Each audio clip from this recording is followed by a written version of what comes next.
الحمد لله رب العالمين وأصلي وأسلم على المبعوث رحمة للعالمين سيدنا محمد أفضل الخلق وحبيب الحق صلى الله عليه وعلى آله وصحبه أجمعين.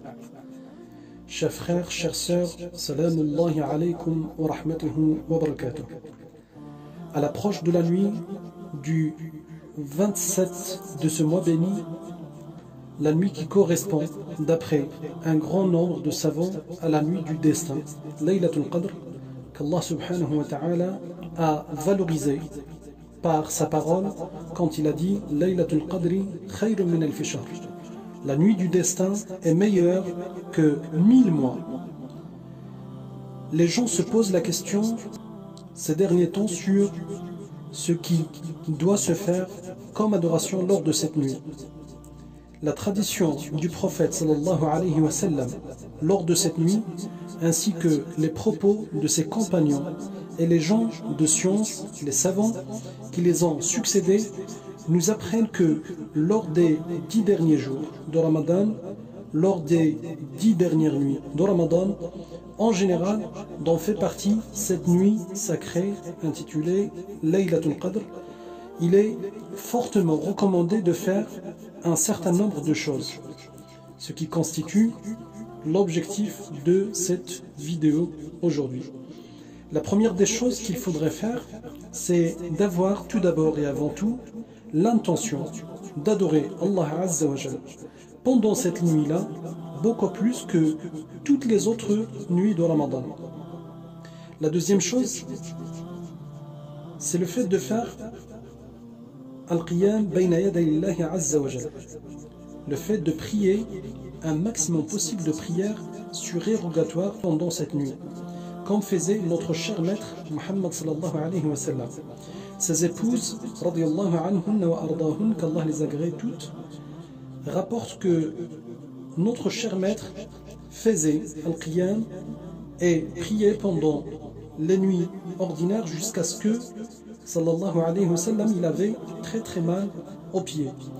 كان يقوم الليل حتى تتفطر قدماه بأبي هو وأمي وروحي صلى الله عليه وسلم. Et pendant le mois de Ramadan et pendant aussi les 10 dernières nuits de ce mois sacré, c'était encore plus sallallahu alayhi wa sallam. Ce qu'il faudrait faire aussi lors de cette nuit, c'est de ne pas passer une seule minute sans avoir fait du dhikr, sans avoir fait de la méditation, des invocations pour ses enfants, ses parents, ses proches, et puisque c'est l'une des moments dans lesquels Allah subhanahu wa ta'ala exauce les invocations. Il faudrait à cette occasion ne pas manquer d'implorer Allah Azza wa Jal. On est en plein milieu de cette épidémie qui nous empêche d'adorer Allah subhanahu wa ta'ala, de se rassembler, de se réunir dans ses demeures, dans ses mosquées. Il faudrait implorer Allah subhanahu wa ta'ala, l'invoquer afin de nous épargner de cette épidémie et de nous favoriser l'ouverture de ces demeures et le retour à ces mosquées le plus vite possible, et ne pas manquer aussi de répéter le fameux dua que le prophète sallallahu alayhi wa sallam a enseigné à Ummuna Aisha radiyallahu ta'ala anha wa ardaha, et à travers elle, il nous a enseigné aussi de dire Allahumma innaka afuun karimun tuhibbul afwa fa'fu anna lors de cette nuit. Ayyuha al-ahibba, ad-du'a wa dhikr, le fait d'invoquer Allah subhanahu wa ta'ala, le fait de l'implorer lors de cette nuit, comme nous a enseigné notre cher maître Muhammad sallallahu alayhi wa sallam, est aussi une action à ne pas négliger. Sufyan al-Thawri rahmatullahi alayhi wa radiya anhu, qui fait partie des grands savants de l'islam, il dit: j'aime le fait d'implorer Allah subhanahu wa ta'ala lors de cette nuit beaucoup plus que les autres actions. Invoquez donc Allah subhanahu wa ta'ala pour qu'il vous exauce vos vœux et pour qu'il vous donne ce que vous souhaitez, et répétez un maximum de fois Subhanallah walhamdulillah wa la ilaha illallah wallahu akbar wa la hawla wa la quwwata illa billah. Pourquoi? Parce que c'est l'une des paroles, comme le dit le prophète sallallahu alayhi wa sallam, clairement dans un hadith authentique, c'est l'une des paroles les plus aimées par Allah subhanahu wa ta'ala. Et n'oubliez pas aussi que le prophète sallallahu alayhi wa sallam nous apprend que le fait de dire Alhamdulillah tamla'u al-mizan. Alhamdulillah tamla'u al-mizan. C'est-à-dire que le fait de dire Alhamdulillah remplit la balance de ses bonnes actions. C'est des petites phrases, certes, qui sont faciles à dire lors de Laylat al-Qadr. Mais, wallahi, croyez-moi, elles feront un très très grand écart entre vous et beaucoup des gens de votre entourage, beaucoup de gens qui vous connaissent ou que vous connaissez. Le jour du jugement dernier, يَوْمَ لَا يَنْفَعُ مَالٌ وَلَا بَنُونَ إِلَّا مَنْ أَتَى اللَّهَ بِقَلْبٍ سَلِيمٍ. Il faut aussi, lors de cette nuit qui débutera à partir de la prière de l'Maghrib jusqu'à Al-Fajr, lire un maximum possible des versets du Coran pour gagner un maximum de hasanat, pour gagner en minimum pour chacune des lettres lues 10 hasanat. Il y en a certains qui vont gagner beaucoup plus. Ça dépend du degré de foi de chacun d'entre nous. Et ce qu'il faut savoir, c'est que toutes les œuvres que vous faites, que vous allez faire pendant cette nuit, ils seront des actions de 83 et quelques mois de votre vie.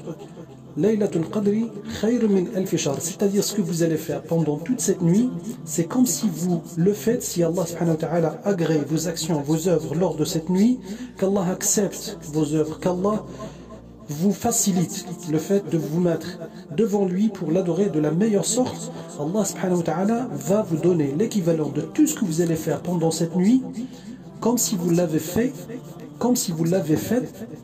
pendant 83 ans. Pendant 83 ans. C'est énorme, Wallah, c'est énorme. Et c'est une occasion à ne pas rater. Et pour finir, Ahbab Rasulillah sallallahu alayhi wa sallam, il faudrait aussi vous rappeler une chose. Laylatul Qadr doit être l'une des occasions pour vous repentir, pour tous les péchés commis depuis la précédente nuit du destin, depuis la précédente nuit de Laylatul Qadr, et pour tout ce que vous aurez commis avant cette nuit sacrée, afin de repartir sur de bonnes bases après Ramadan, Inch'Allah, et afin de renouer des liens plus solides, plus forts avec son Seigneur, avec son Créateur, des liens d'amour, des liens de crainte d'Allah Azza wa Jal, des liens de piété à l'égard d'Allah subhanahu wa ta'ala, pour gagner le bonheur dans ce bas monde en premier lieu, ainsi que le jour de sa rencontre.